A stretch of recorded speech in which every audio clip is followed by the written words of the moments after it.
Great, so I can see that we're now recording. So welcome everyone to the third tutorial. So today we're going to talk about writing for a lay audience in terms of science communications. We're going to think about your policy brief based on the data that you will have processed.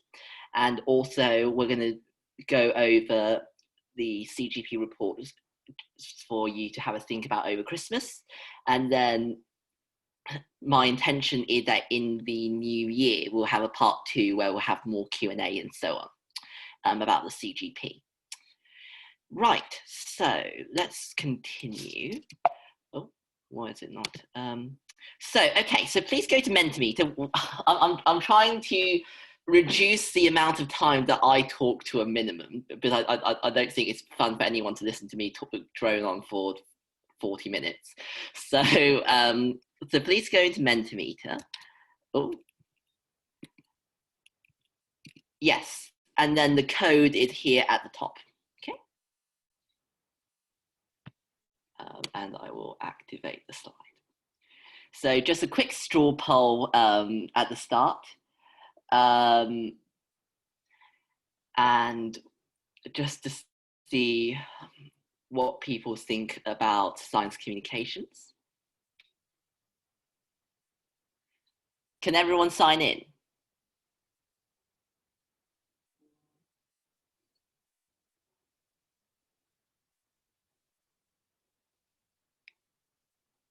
Okay, cool. Any advances on 5?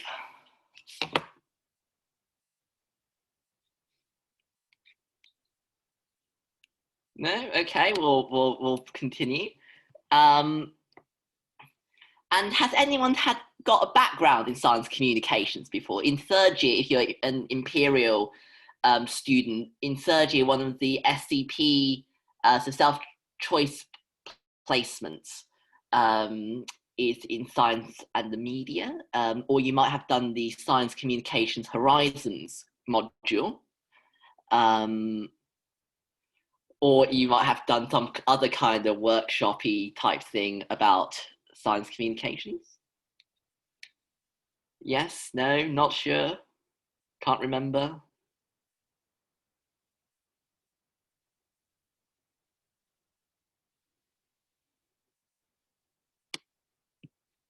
Anyone?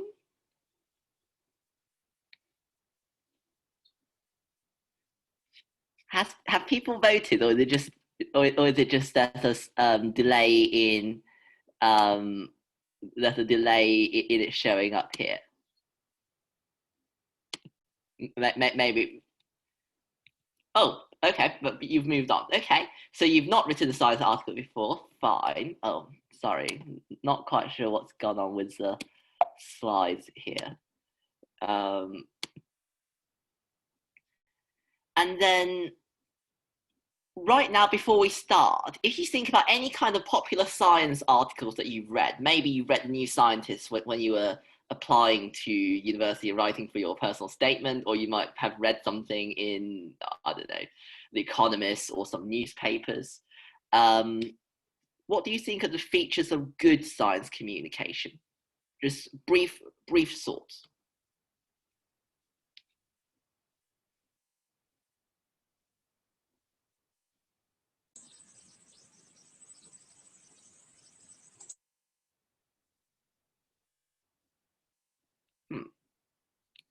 I think the Mentees, I've just logged in. I think it's on a different page. On mine, it says, what are the features of bad science communication? It's different to what's on your side, I think. Oh, okay. Well, I'll answer.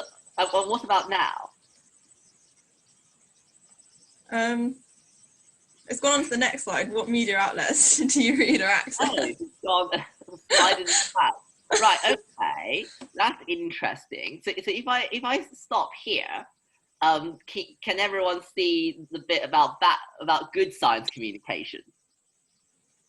Yeah, it's on the right thing now. Right, okay. Can everyone write something about good science communication?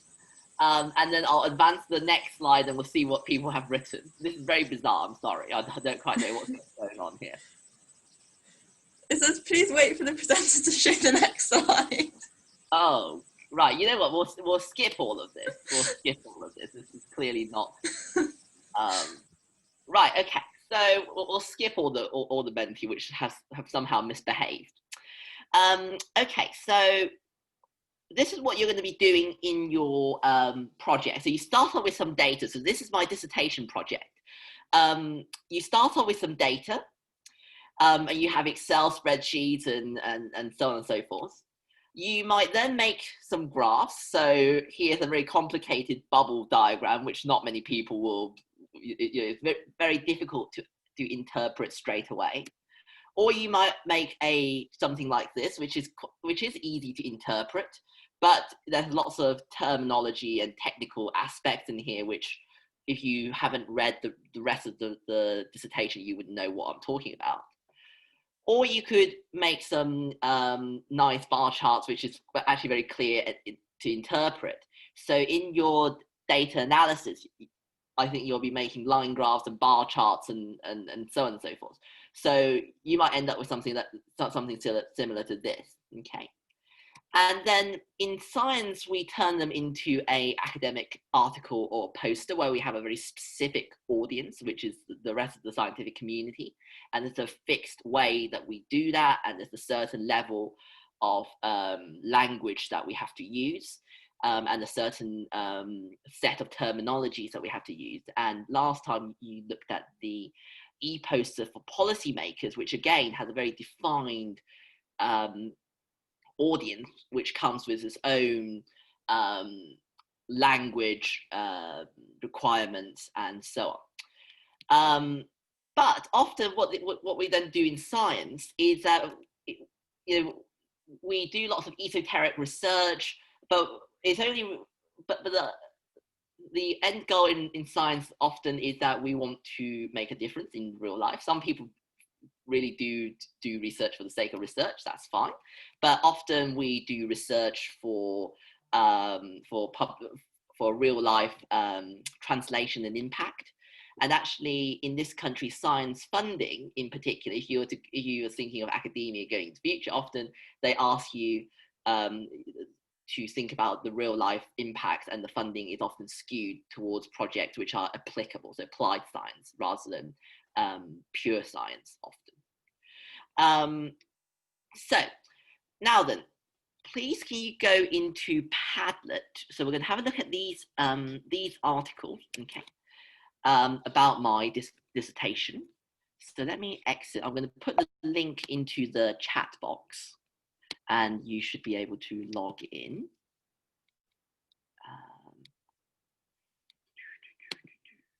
Where's the chat box? Sorry, 1 second. Chat. Oh, sorry, that's the. Sorry, 1 second.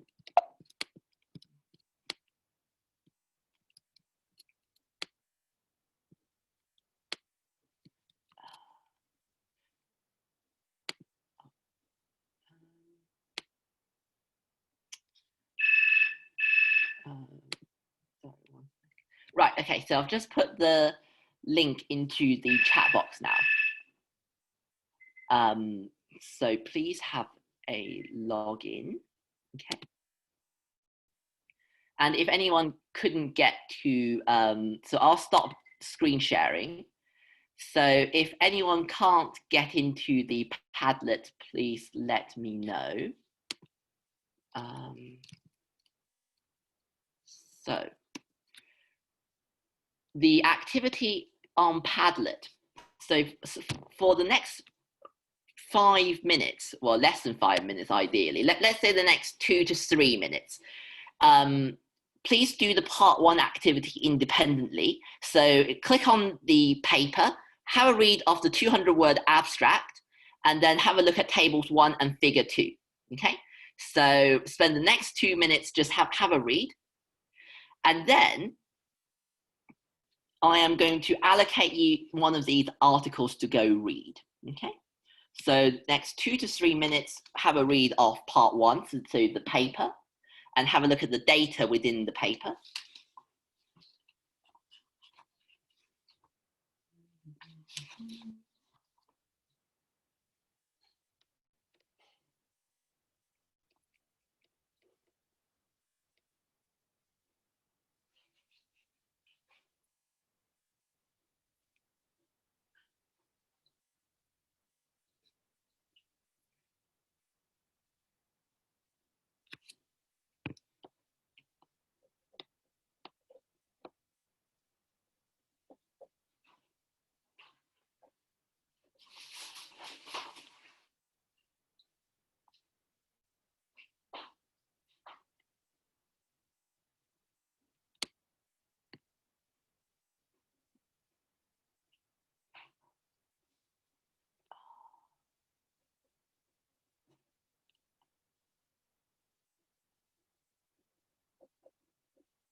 Right, okay, so hopefully everyone have had a read through of the abstract and also the figures. So what we're going to do now is if Ella and Jasper can have a look at Article 1, so the Financial Times article. Oh, and also Han, who's Han? So yes, sorry, and then if we can have maybe Carmen and Ellie have a look at Article 2, that the Guardian article, and then also finally Johnny and Michaela have a look at the final article, which is the Bloomberg article. Is that clear? So, and then as you're reading in the next 5 minutes of your article, oh, welcome, Simone. Can you hear me, Simone? Yeah, I can hear you. Ah, great. So we're just having a read of the articles that's on Padlet. So the link is for the Padlet is in the chat box. So if Carmen, I can't see anything in the chat. Oh, let me repost that now. Sorry, 1 second. So just put the Padlet in there. So what we're doing is we are having a read of an academic article that came out of my dissertation. We're reading the abstract, and then we're having a look at how that got translated into a popular science article in the media. Okay, so if Simone, if you can join Johnny and Michaela and have a read of the Bloomberg article that's on the Padlet, that would be great. So in the next 5 minutes, can you read the articles individually and then have a think about the 4 questions, and you can write your responses as comments to the post on the Padlet. Is that okay? So next 5 minutes, have a read of the article, have a think about the questions, and then make some notes in the comments. Okay, and then we'll reconvene in 5 minutes.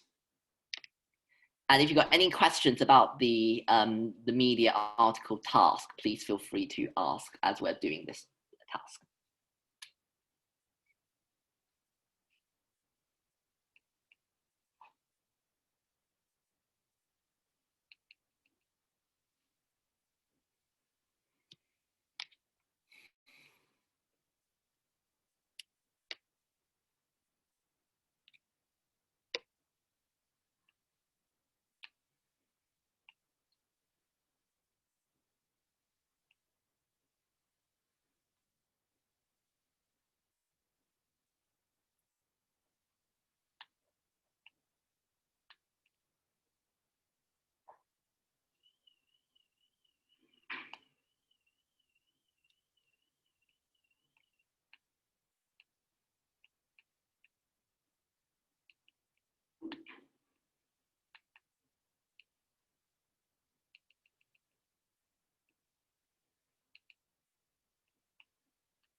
How do you write a comment on a Oh, post?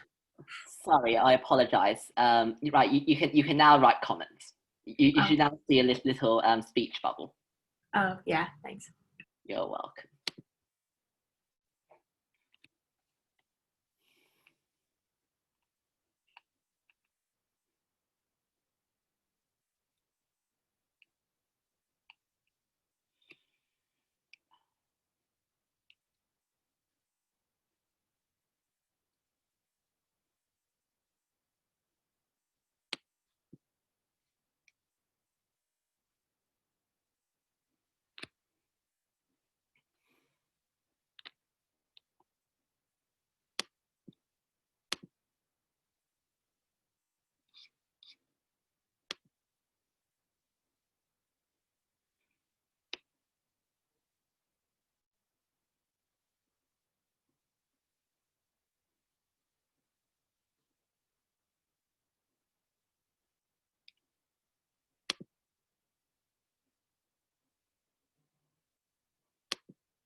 Right, okay, so shall we come back together? So, and think about what can we take away from this to your media article, okay? So, I think the general consensus across all three media articles is that the media article has the main result of the study in the title, so it's much more impactful, absolutely. So you want to, we'll go talk about this in a bit. You might have heard, I don't know whether you've heard about it in GCSE English, about the pyramid, the inverted pyramid model. So you want to capture all of the most important information at the top. So you want a title that is either attention grabbing or something that says exactly, you know, what the rest of the article is about. So it does what it says on the tin.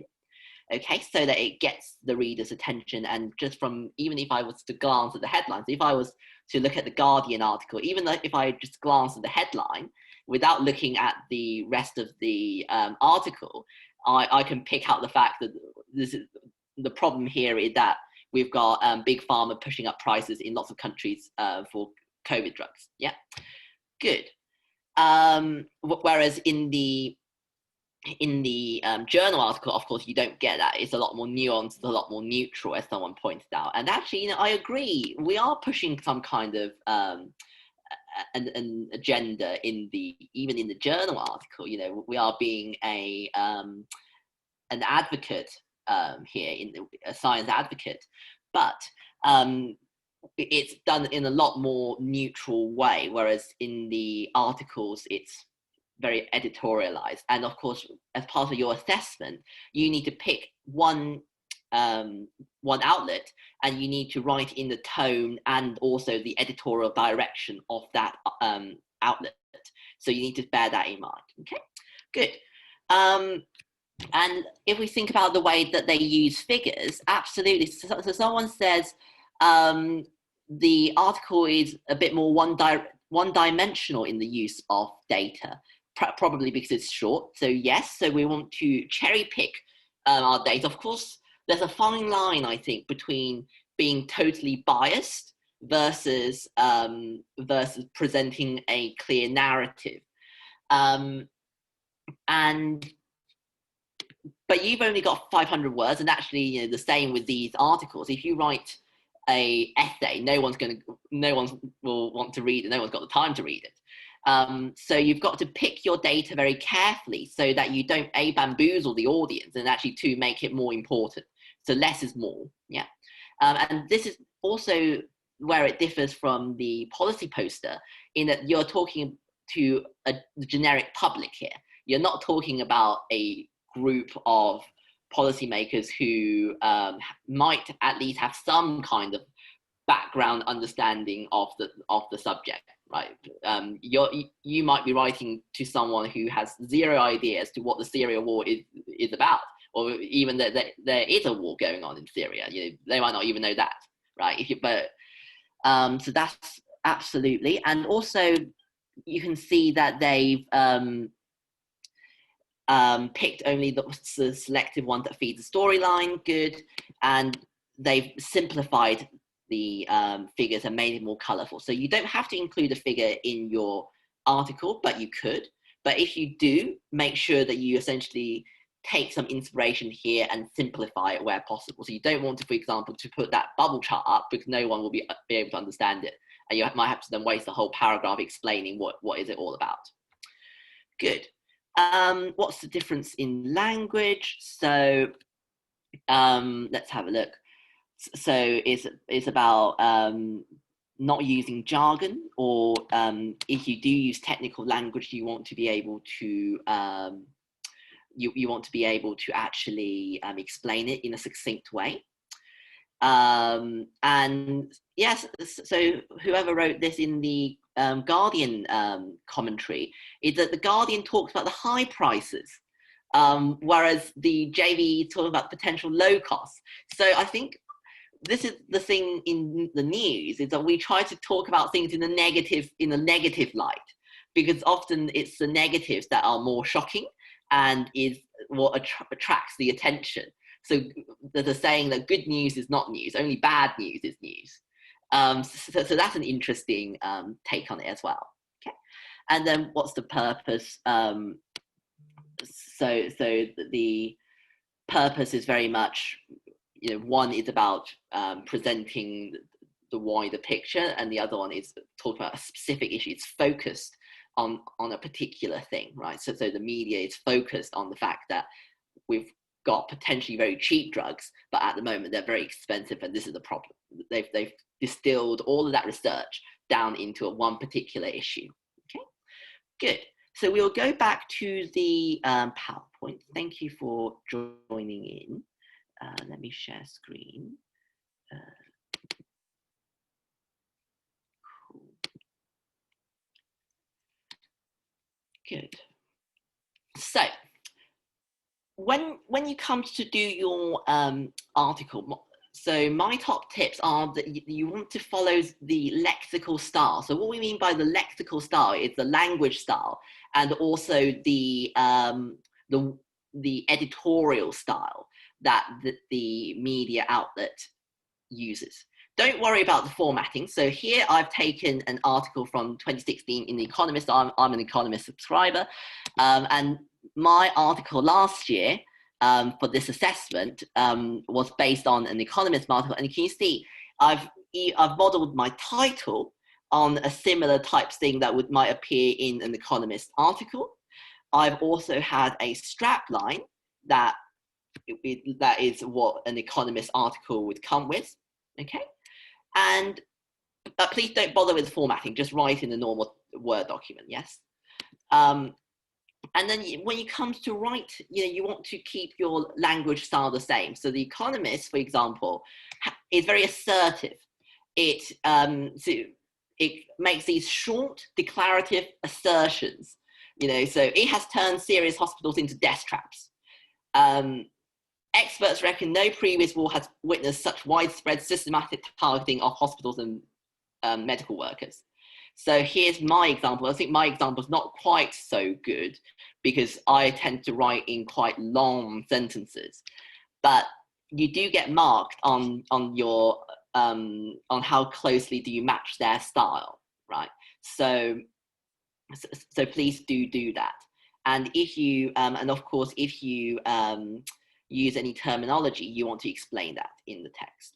Remember, you're talking to the general public.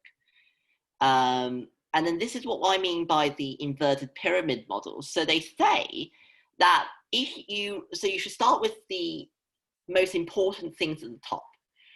And then you explain and you deepen the narrative as you go down towards a conclusion. But if I was to chop the paragraphs off from the bottom of the article and I go upwards, if I go all the way up to the introductions, I've chopped the rest of the paragraph off, I should still be able to have a standalone short article that tells me everything I need to know. So this is from the Economist article from 2016. This is their introduction. The whole thing's about 20 paragraphs.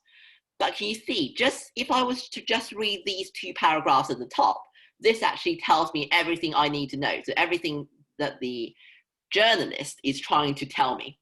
So it's about government warplanes bombing hospitals in northern Syria. And actually it kills lots of people, including medical workers. And not only do they hit it once, they hit it twice, okay? And they also go track the ambulances. So this is a humanitarian disaster. So just by reading this one, this short section from the top of the article, this has told me everything I need to know. And if I'm interested, I will then read further. So think about how you structure and order the information that you're trying to present.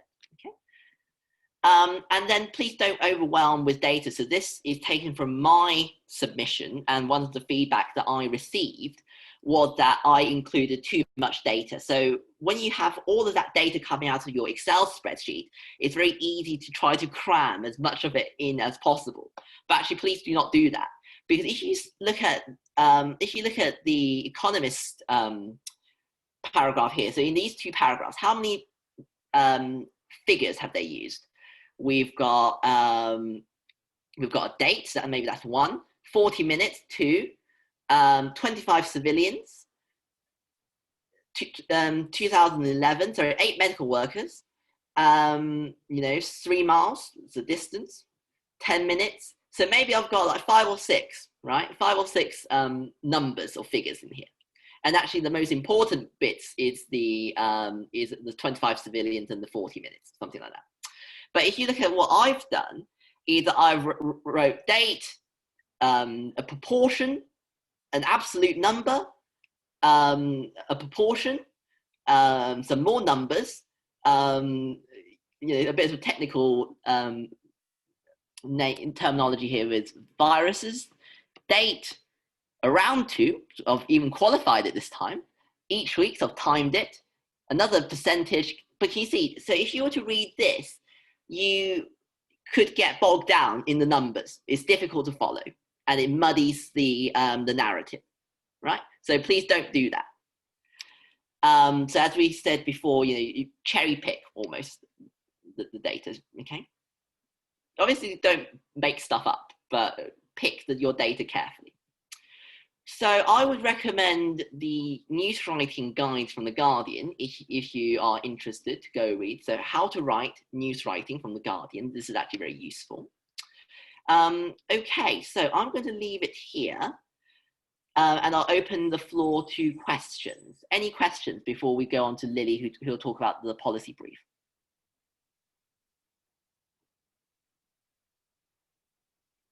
If you don't want to speak, you can write into the chat box. Otherwise, we can do more questions right at the end once we've gone through everything. So any questions on what you need to do? So you need to pick a specific focus from all of that data and then and focus on that. Have a clear story. Don't write about the whole lot. Yeah.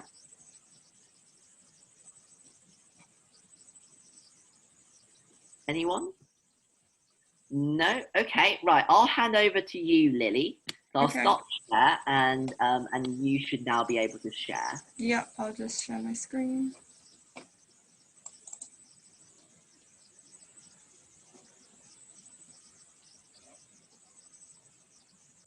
Can you see that? Yes. Okay, great.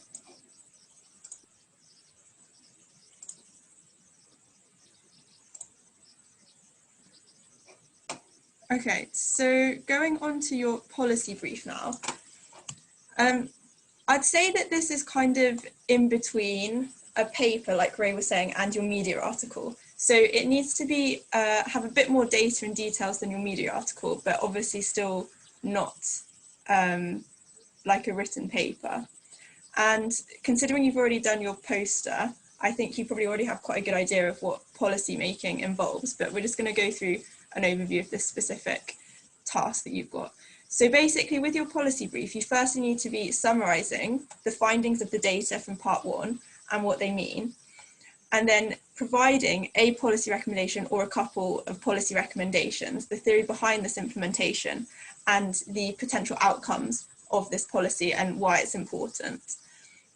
So you really need to be communicating your ideas that in a way that it's engaging and convincing for your audience. So you've got 4 options, I think, to choose from. So you need to really consider what their point of view is in this exercise. And of course, like with all of your tasks, you need to be showing some kind of critical analysis and tailoring your message for your audience. And of course, you also need to be making sure that your policy brief looks visually attractive. So you've got 4 different global health actors that you can choose to write your policy brief to. So just going over kind of each one and their role in a bit of detail. So the WHO, I would say, is quite impartial and driven by health outcomes. And I put that they're slow to act and can be quite wishy-washy because they seem to not have so much on the ground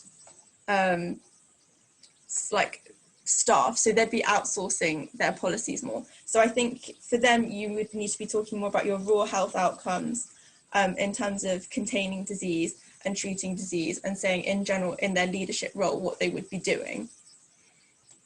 And then for UNICEF, for this you can give much more specific actions because they have on the ground people working there, and they do claim to be apolitical. So for them, I would say you would not want to be saying anything negative really about the Syrian government. And you can have more specific campaigns like WASH campaigns or whatever campaign you are thinking of putting in place. MSF is similar in UNICEF in the sense that they actually have people on the ground, but they are the complete opposite in the sense that they do not claim to be apolitical.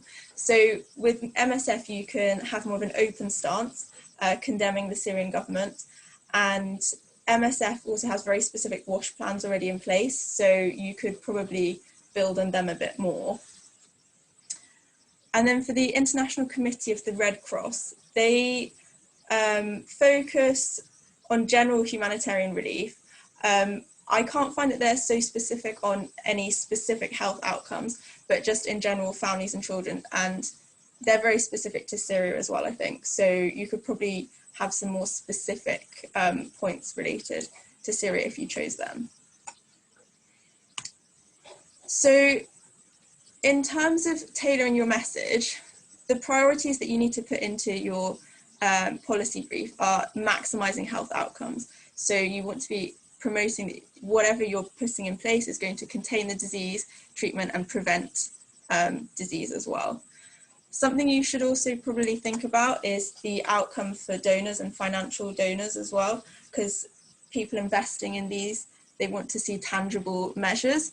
So if you can try and include some data to show tangible measures, I think that would be a very good idea.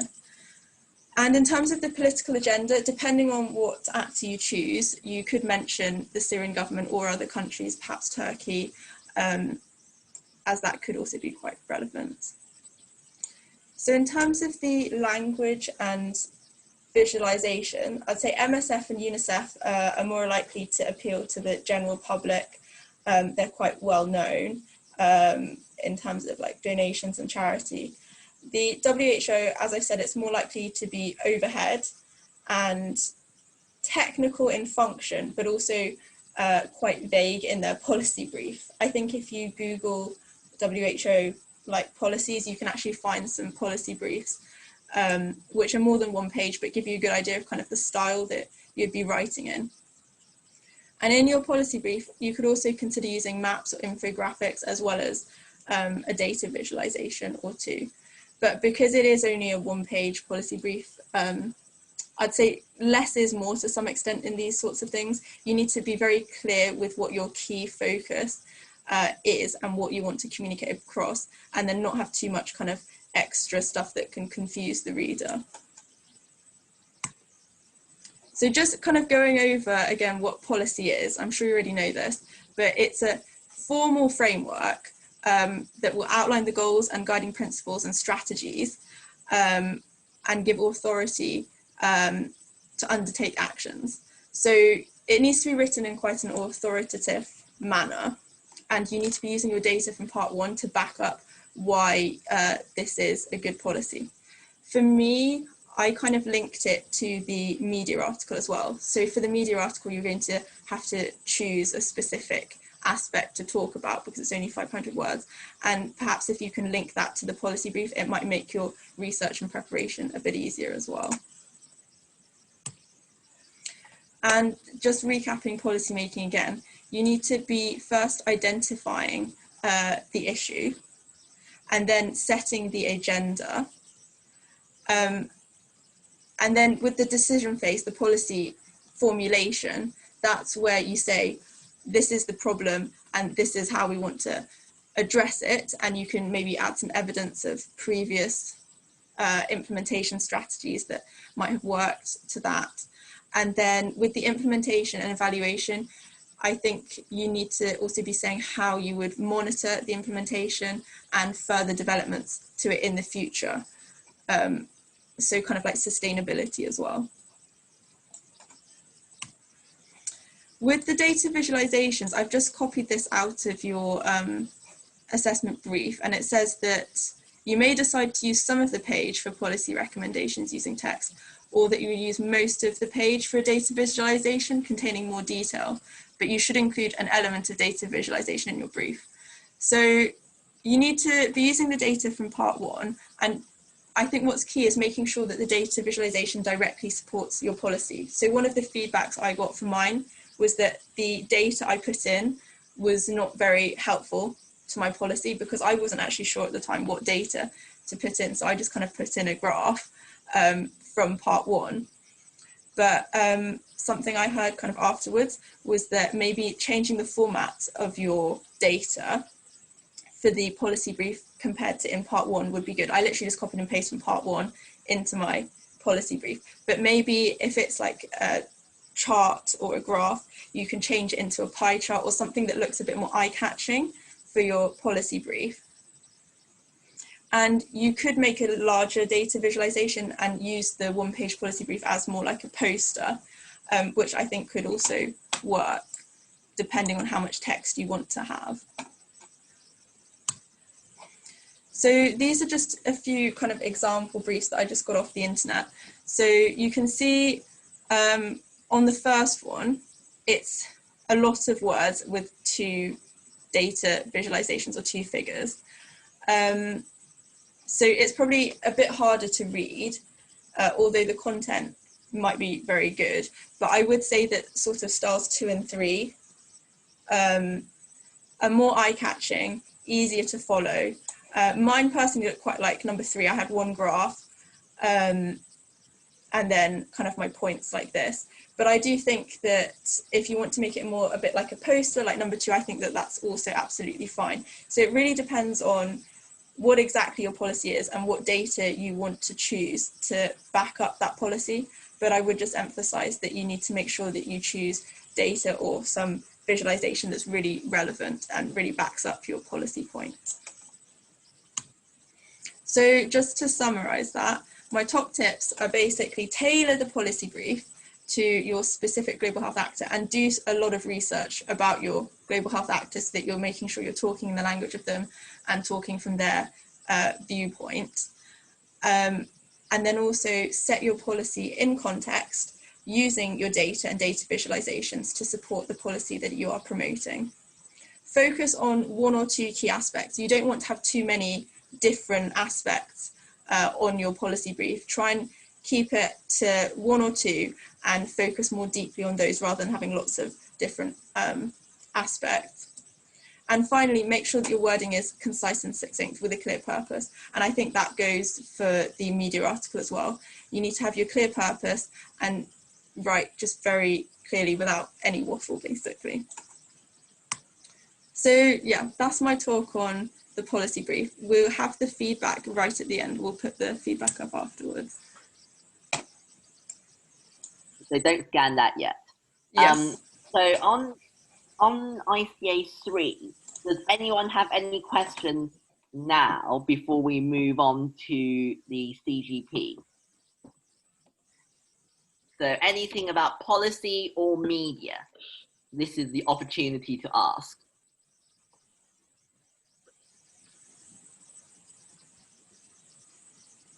Anything at all, if you've got any concerns about the assessments or anything. Write into the chat box if you like. Yeah, if you're shy. Do we just need to reference for the policy brief, or do we need to reference in the media article as well? So in the media article, you only need to reference if absolutely necessary. Because if you look at your, because normally what newspapers do is they reference in text. Let's say if they are quoting a particular, so if you look at the articles that we looked at, they would say a recent analysis published from the University of Liverpool said blah blah blah. So that's their way of referencing. So it's done in text. I think what is your brief say? So if you go, for example, I think I only reference two things. Yeah, same. And I think I use like a footnote. Yeah. For that. So if it's a really long reference and it's going to take up a lot of words to reference it in text, then put a footnote, I would say. Yeah. So if you look at your brief, it says so you should use Vancouver style referencing for part 3. That's a policy recommendation. But for the media article, you can be listed as footnotes, and you're not expected to use any, and certainly no more than a handful. Okay. Okay, thank you. Thanks so much, and thanks for the talk. It's been really helpful so far. Anyone else?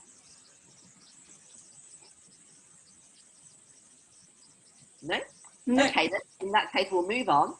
So I'll share screen.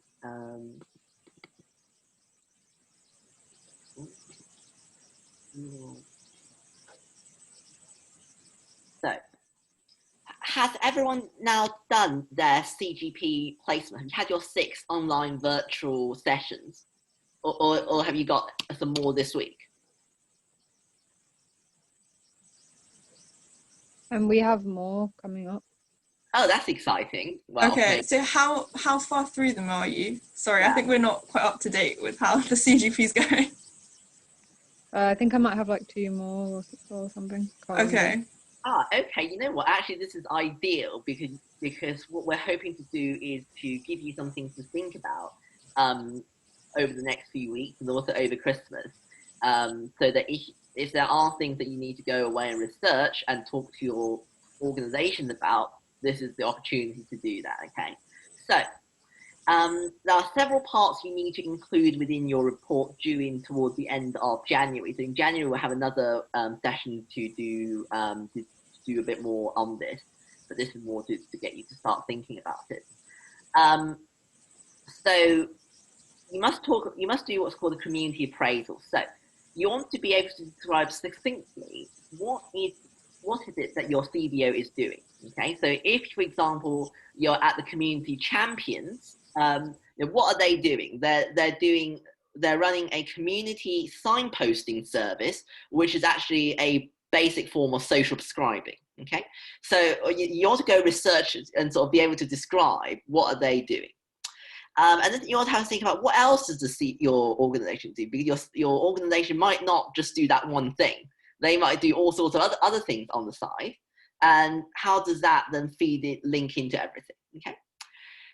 You also want to ground the service or the project that your CBO is delivering in literature. So for example, I use the community champions as an example. So the background to that is social prescribing. So you might want to read up a bit about what is social prescribing if you don't know what that is. Why is it now very much in vogue, and it's very trendy in the healthcare sector right now, especially in community health and for the NHS. And why is that important? Okay. Or if you're, for example, what other projects are there? If you're working with the BME forum, I don't know whether they're one of the partners this year. Let's say the BME Health Forum. Their work is all about championing the voice of ethnic minority service users in healthcare. Okay, why is it important that we are inclusive and we capture the voices of the marginalized communities? There's lots of literature on that. Okay, so go and have a think. And then you also need to answer the question is essentially, why is this project needed? So why do we need to have a health forum? Why do we need to have a young people's mental health project? Why do we need to have a signposting service? What problem does it address in the community? Who does it work with? So the demographics, okay? What's around in the local area?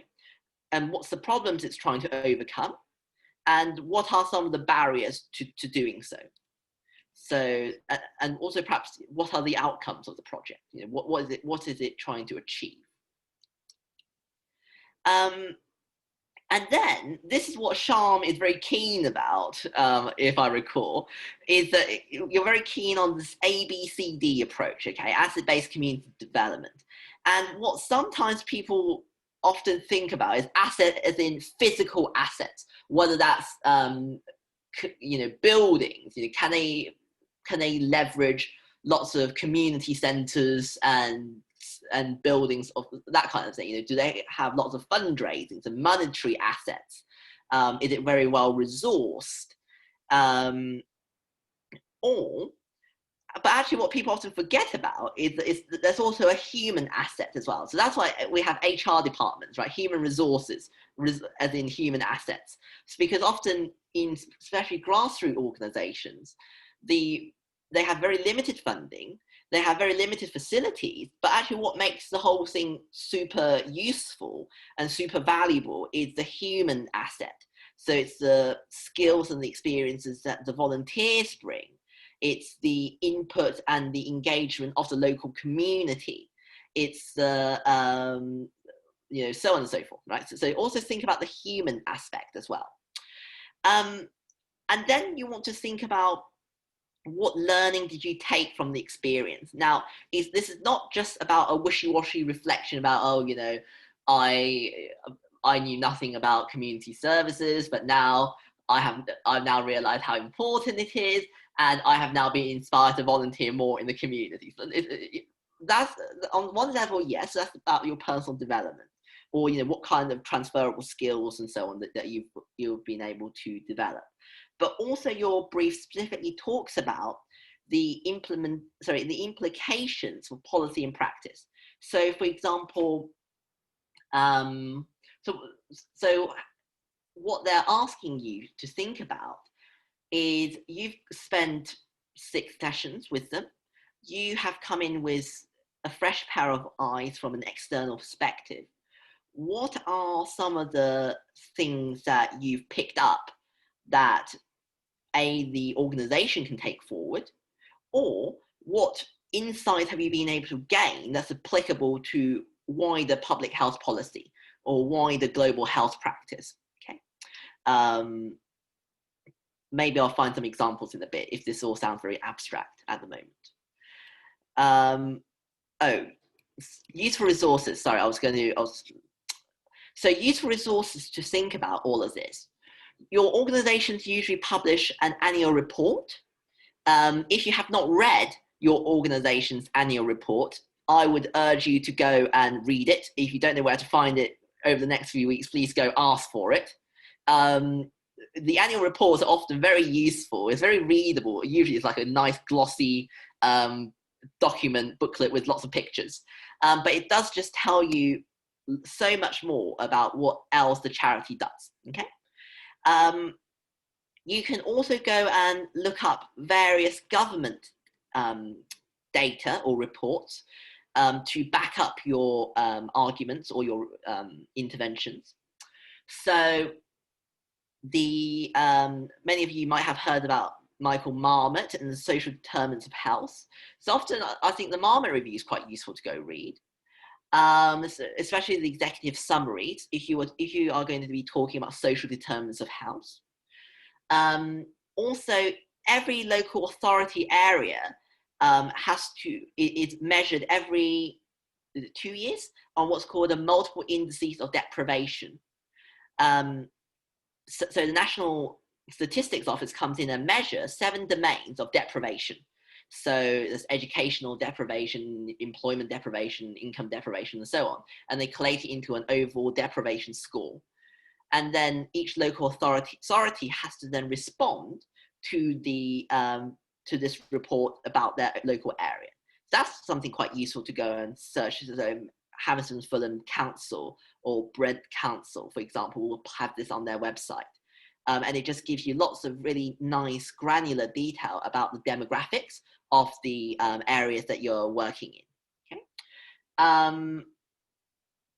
Off the top of my head, I think they're the ones to, and if you were thinking about funding and financial challenges and so on, the Charity Commission is a good place to go. So each charity has to publish their annual accounts to the Charity Commission, which is available online. You can see how much money they've got, where they're getting the money from, and what are they spending the money on. So that's also something quite useful to read if you're interested. Okay, so Lily, shall I hand this over to you? Sure. Okay, so you then need to be thinking about what the gap in the existing provision is and why your intervention that you're going to propose is important.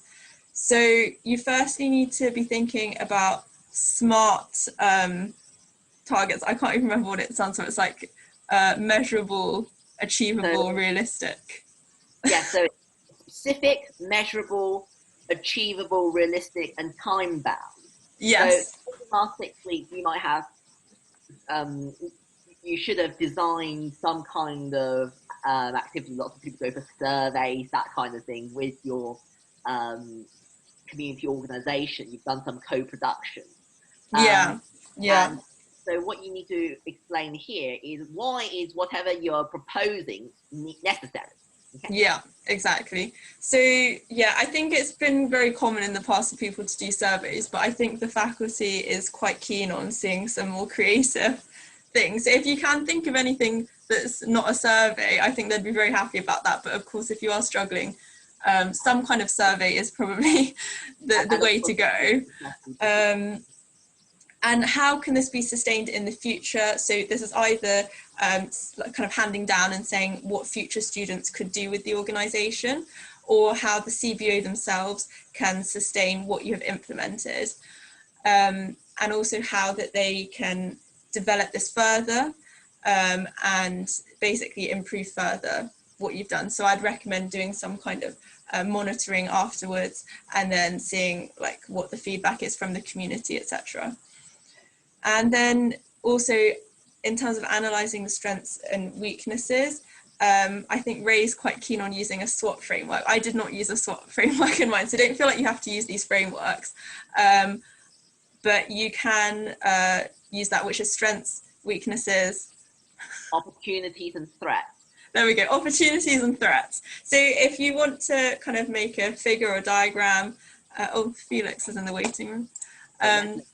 You can do that, but equally, I think that with this sort of report, just going through what the strengths of your intervention are and then outlining the potential weaknesses and how they could be overcome is absolutely fine. Do you want to go on to the next slide? And so okay. yes, and of course there's also the you also need to write a short handover message for next year's students. So be positive. Yeah. Yes. And okay, so this is quite a whistle-stop tour in what needs to go into your report. Now it's quite challenging. I'll put my hand up and say that, because you've only got how many words? In 1,500. You've only got 1,500, and then you can write an extra 250 word abstract. And of course, the abstract can't contain any new information. Yes, the abstract has to summarize whatever your report says. It can't be you can't stick additional information into the abstract. So I agree. It's actually very difficult to include all of this, but you just need to be very concise and actually really think about how you can make everything link together. Yeah, exactly. What usually happens is when you first write it, it'll probably be quite a bit longer than this, and then you have to really work to try and make it run as smoothly as possible. Cut what you can out, and then the rest of it try and put in an appendix probably. Yes, you can have appendices, and also you can put figures in. So you're allowed to put diagrams and so on. So think about how you can use diagrams effectively. Cool. On this topic, does anyone have any questions? So we have Felix with us. Felix is another alumni from Global Health last year, and he could add in some extra top tips, etc. As well. If yeah. So, anyone? You can also again write in the chat box.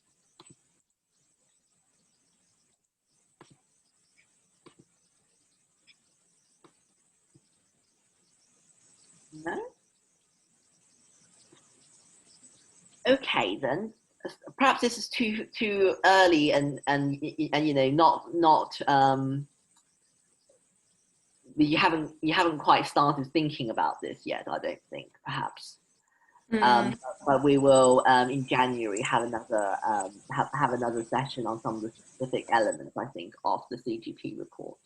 Yeah. But over the course of the holidays, if there are things that you want us to cover about the CGP that you think is confusing or you would like some extra support on, please let us know, because I think it's very difficult for us to design these tutorials without necessarily knowing what is the most useful for everyone. Yeah. So if everyone could fill out the survey, there's also a question there about future tutorials and what you want covered. That would be really useful for us. And if we get enough feedback, at least what, 10 feedbacks, then we'll release all the slides. sorry Lily, there's only 7 students present. Oh, 7 feedbacks then.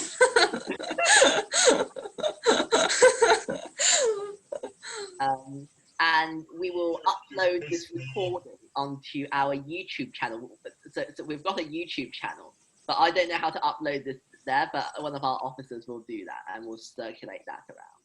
Yeah. It might be helpful to paste the link to the thing into the chat. So that yeah, I'm doing that now. Thank you.